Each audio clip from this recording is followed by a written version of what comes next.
జరిగింది ఓ ప్రమాదం, ఏముంది నీ ప్రమేయం, దేహానికైన గాయం ఏమందుతోను మాయం.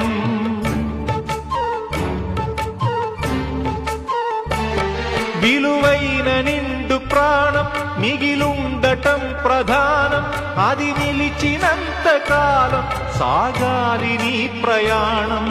స్త్రీల తనువులోనే శీలమున్నదంటే పురుష స్పర్శతోనే తొలగిపోవునంటే, ఇల్లాళ దేహాలలో శీలమే ఉండదనా, భర్తన్న వాడెవడు పురుషుడే కాదువనా.